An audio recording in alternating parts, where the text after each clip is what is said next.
I think we can begin. Yeah. Thank you, first of all, and for the enlightening lecture. And I hope you remember when I met you at the University of Lagos 69. Yes. I'm glad to see you again, my brother. And I hope the struggle for the African people will continue, and I think it will continue. And the African people are very, very conscious. Wherever they go, they are becoming conscious of the problem, either in the United States or somewhere else.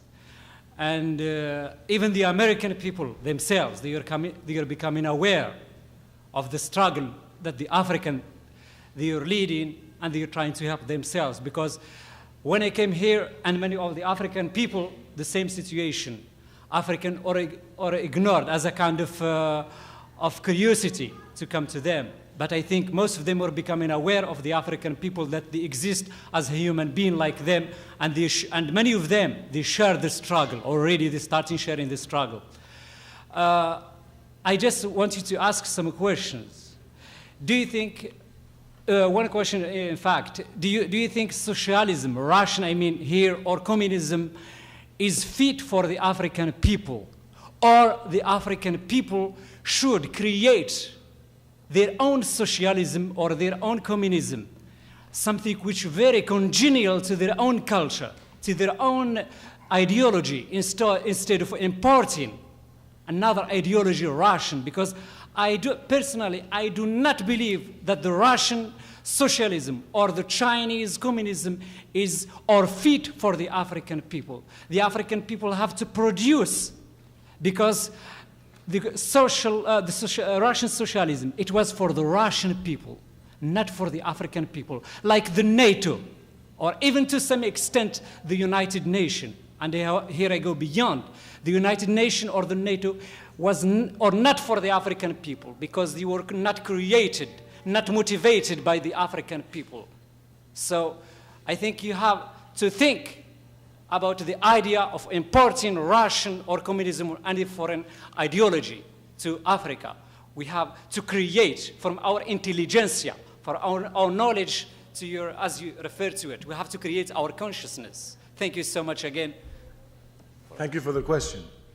It's good to see you again. 1969, Lagos. Lagos, the University of Lagos, in the basement in the library. I remember it. Thank you.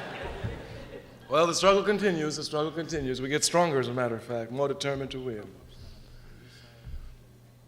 Truth, we know, is universal. It must be. 2 + 2 is 4 in China. 2 + 2 is 4 in Moscow. 2 + 2 is 4 in Timbuktu. 2 + 2 is 4 in Athens, Georgia. Truth is universal. Truth cannot be invented. It can only be observed and reported. Scientific socialism is a truth.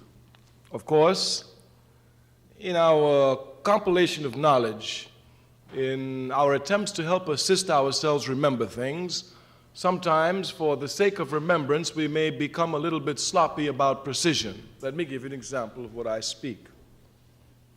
We may call the laws of gravity Newton's laws. That is to say, we refer to them commonly as Newton's laws.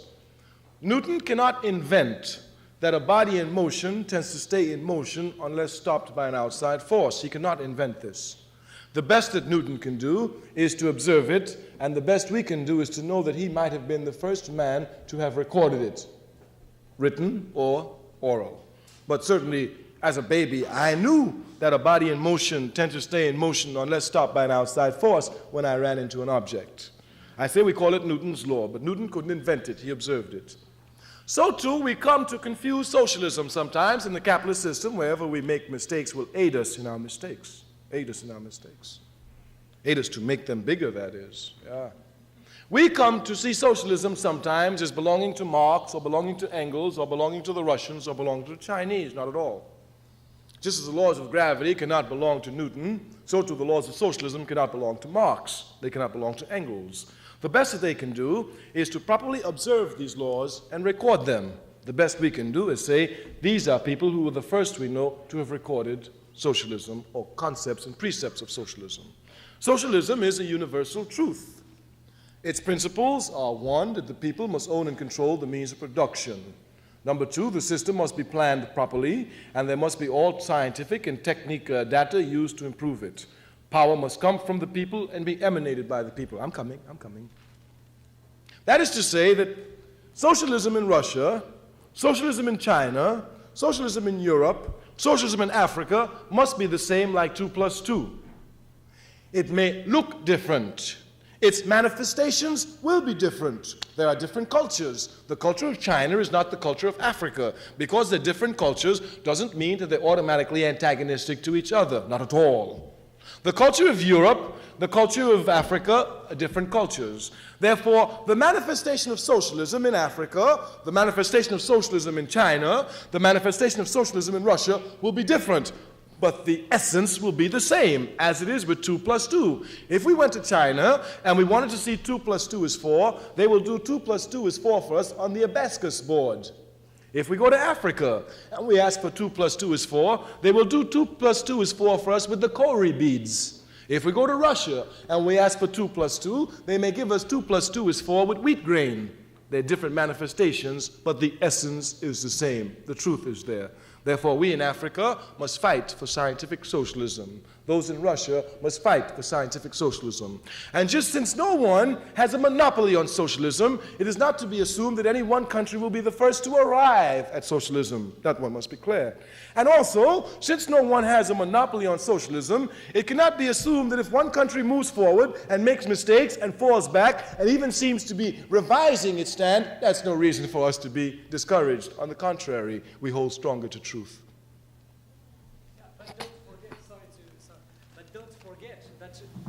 Remember when the colonization, the French or the English came? Yes. The same thing, like just recently in Ethiopia. I think they say socialism, but the books of Lenin and Marxists are sold there. We don't need them. No, we can read them. We can always learn. They came. Remember the French what did what we call assimilation, the policy of assimilation. When the French came, they colonized they wanted to produce African French, and they did, like Senghor. Exactement. You see. And in France, they have a white French representing French ambassador, Senegalese ambassador. But these people, when they came, if we bring Russia, they don't come just as they do. Socialism is associated with them. So as they come there, you have their flag, you have their books, I understand the problem. and their language. I understand the problem. Okay. The problem here is not so much socialism as the objective, as much as our cultural integrity and the ideology. Socialism is an objective. The ideology, that is that thing which is to guide us to socialism, must be ours and authentically ours. Our party fights for socialism. For example, the Chinese Communist Party, holding true to its principles, fights for socialism. The Chinese use Maoism as an ideology to get them to socialism in China. If I in Africa also use Maoism to get me, I'll be confused. I can only use the culture of Africa to arrive me at where I want to go. Therefore, my ideology is Nkrumahism, and here I'm correct. But this Nkrumahism is not at all in opposition to Marxism-Leninism, not at all, on the contrary. We take the universal truths of Marx and Lenin. We take the universal truths of Mao Zedong. We take the universal truths of Ho Chi Minh. We take the universal truths of the capitalist system, because truth can come out of the mouth of anyone, even the enemy. And these truths we take and we mold, but these truths are molded according to our culture, our understanding, and the level of production of our society. It's not imposed, and we cannot at all impose ideology. Never. Thank you. My name is Doug Teeper. I'm organizer of the Truth Demands Justice concern. I'm glad. And victim of the Kent State atrocities. Oh, excellent. And I'm also a candidate for student body government. I'd like your opinion is, can destruction of the system best come within or outside force? What do you mean outside? Do you mean, because I'm not sure. Some people say, I want to get inside the system, then I'll help overturn it. But when they get inside, they look like all the others, and it do like all the others.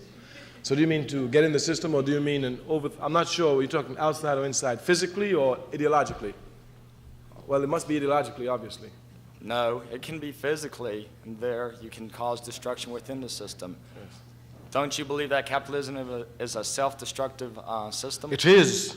It is. That's right.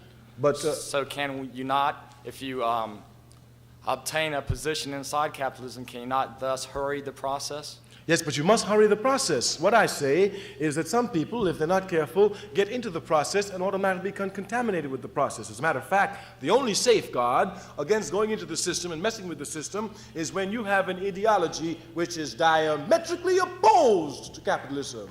That is to say, once you go in there and you know properly the truth, and you have an organization which continually aids you in your ideological struggle, because if you go in by yourself, with all the honesty and integrity, you will come out probably corrupt. The best you can do is just to walk out without being corrupted. I congratulate you for your work as an organizer.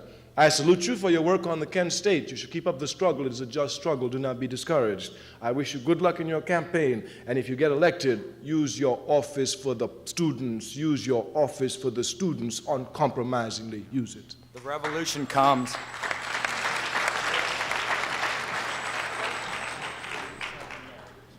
Yes, I would like to ask you, do you believe in the Martin Luther King theory, or are you strictly communist? Also, like, I was born and raised on a farm, and like I can't use all these philosophical words, so forth and so on, and I'm not, well, I went a year and a half of junior college, but I didn't get a degree. But I would really like to know, do you believe a person like John Roseberg told me, the professional baseball player said once, you can go to elementary school and like you learn a little knowledge, and when you come out of high school you're supposed to learn common sense, but when you go to college, that's where your degrees come in, that's where your education come in. He said you can miss one of the three and you can come out of school an educated fool. Do you believe people are supposed to have common sense or the education? Let's see, I think I can detect 3 questions. That's on the true. first question, as a brother born on a farm, if I use words which you don't understand, please, let me tell you that what you should do is to write those words down and go study them and know them as well as I know them. Because there's nothing I can do that you can't do. And you must never let anybody whoop you with any knowledge, because it belongs to everybody.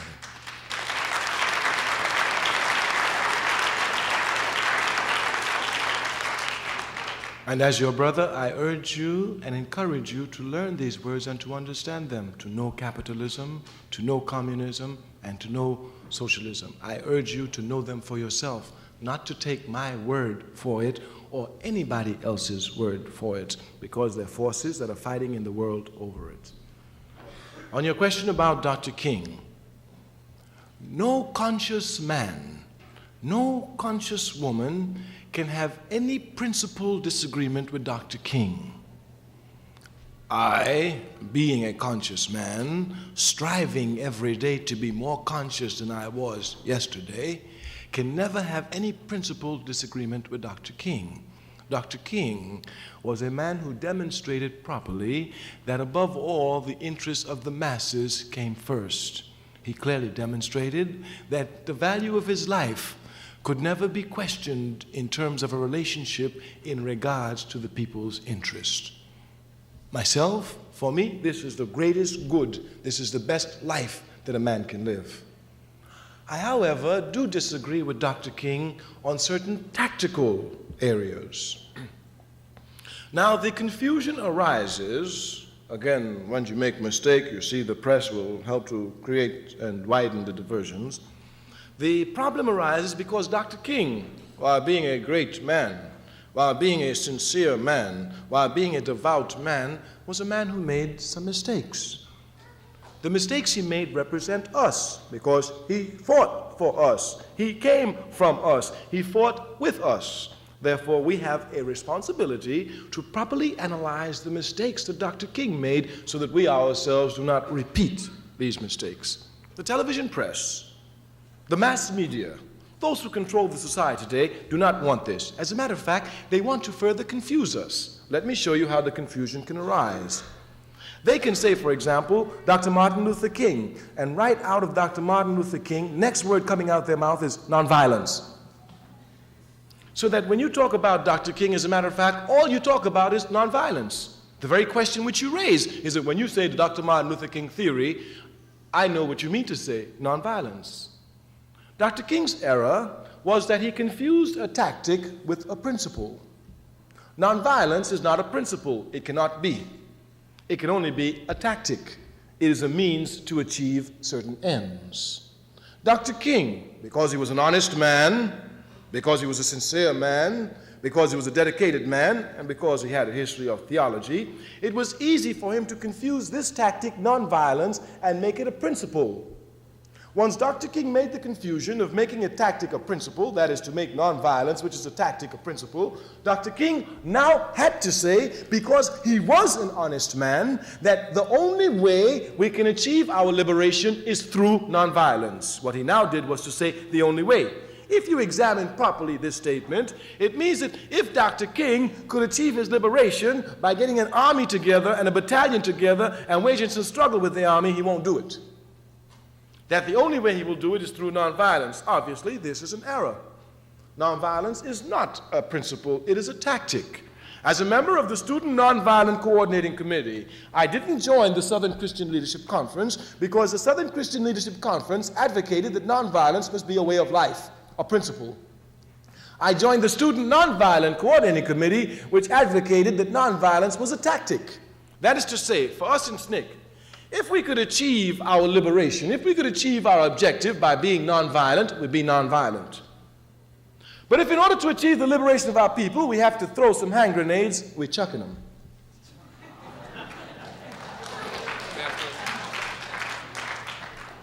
I hope you understood it. That'll be the last question. No question?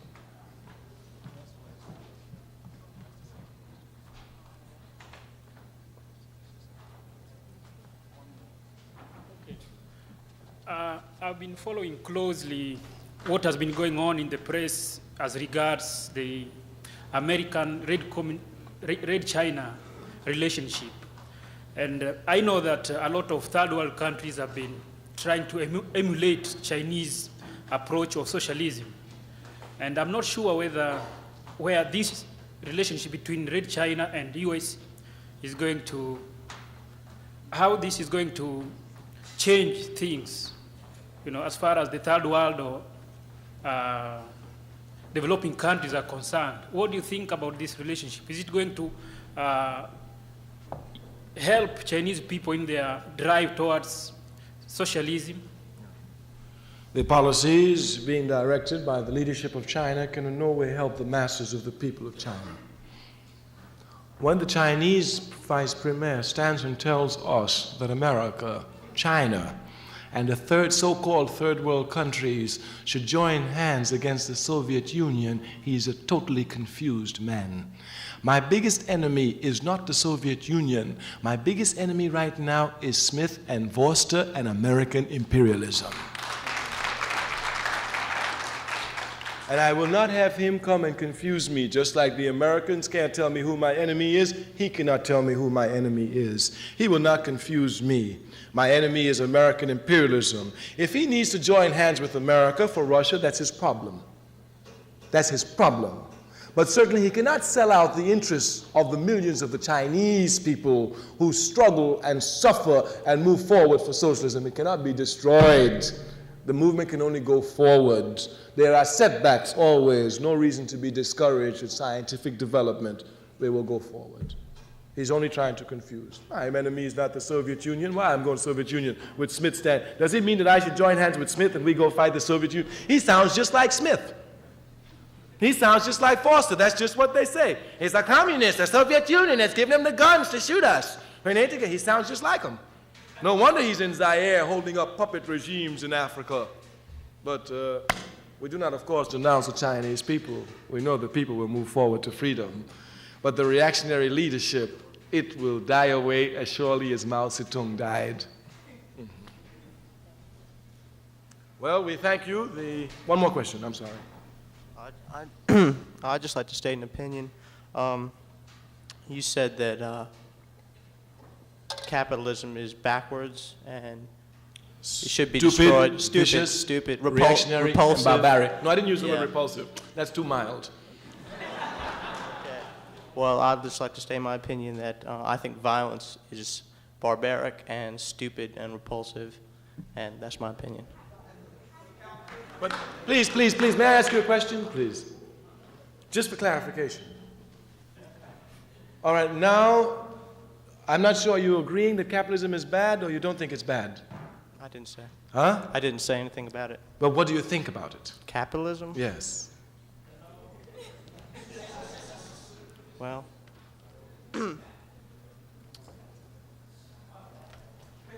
Well, let me ask you this question. I live in a capitalist society. Okay, let me make it and- easier. Let me make it easier. Okay, yeah, please. Yeah. If you were a slave and I were your master, I'd and hate the you. only way for you to be free was to strike your blow to kill me, what would you do?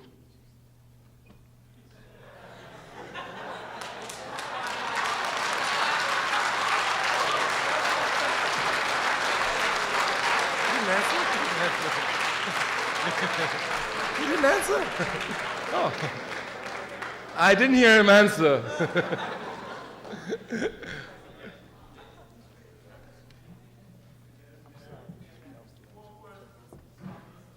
Are there any?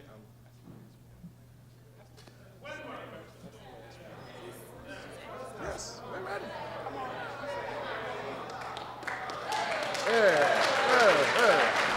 Yeah, get us into the mic. As a Muslim in the United States, I've been encouraged by the power of religion in Iran in eradicating oppression.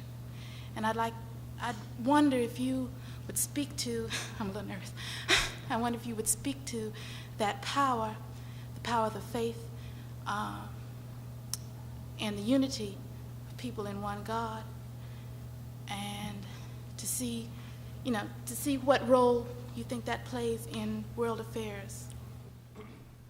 I could address myself, particularly the question about Islam, but I would like to address it generally to all religions. That is to say, not just Islam. I will speak also of Christianity, Hare Krishna movement, unification of God, all religions. The reason why men and women cling to religions is because all religions preach righteousness. All religions tell us that in the end, irrespective of the struggles that we must undergo, irrespective of all the struggles and the injustices that we have to bear, that we should bear these with the conviction and the knowledge that in the end, justice will triumph. This is the essence of all great religions. Of course, we know that principles live on. Unfortunately, it's the weakness and the failings of humanity that cannot make us properly grab the principles. A Christian cannot be a Christian if there is injustice and that Christian is not actively fighting against injustice. A Muslim cannot be a true upholder of Islam, cannot claim to be a follower of the Prophet of Muhammad if in the face of injustice all he does is bow down 5 times a day. A member of Hare Krishna movement cannot really claim to be a member of Hare Krishna movement if in the face of injustice all they do is chant. No, we say all true religions tell us that it is our responsibility to struggle against injustice. Religions, like all things, are tools and weapons. They can either be used for the benefit of humanity, like knowledge, or they can be used against humanity. I say, depending upon who is controlling the religion, it will either be used for the benefit of humanity or against humanity. Reverend Ike claims to be a minister of the gospel. Dr. Martin Luther King claims to be a minister of the gospel. Ike preaches Christianity. King preaches Christianity. Ike uses Christianity to rip off the people. King uses Christianity to mobilize the people, put the people in the street, and make the people fight against injustice while singing hymns and chanting the name of the Lord.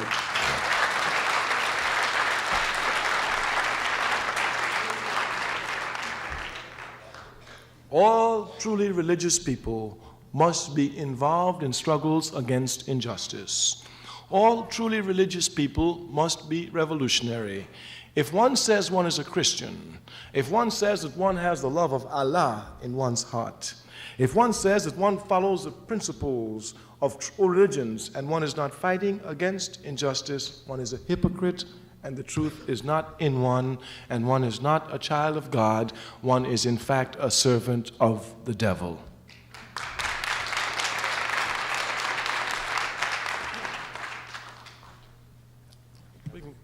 We can get him go. Last question. Yeah, I've been active in prisons in the United States since the Rockefeller slaughter in Attica in 1971. I applaud you because I applaud all organizers and strugglers for justice. And you spoke earlier of lack of organization, and I've been to Attica and I've returned to Auburn prison, the so-called black man's university, since 1971. I've gone back every year, and I wonder what your feelings are, or if you have any theories as far as how there could be more of a outside-inside communication for not between blacks and between prisoners in general. I mean, how can we make more awareness and more communicate in this? Because I really think there's a great need for it. The only way is through organization. The best way is through revolutionary organizations. But the only way is organization. It is only through organization that, first of all, the education will be systematic on a constant basis, which is necessary. We, as revolutionaries, know that it doesn't make sense to begin a job and put the job down without finishing the job. Not only will the job discourage us, but it will discourage others who come after us. Therefore, revolutionary organizations of parties which incorporate the prisoners inside the parties and do not make the prisoners a separate entity outside from the people. This is the only way. We wish to thank you, and again, if you disagree with me, I've got no problem. That's no problem. I do want you, however, to use your knowledge for humanity and don't let the capitalist system use you. Thank you.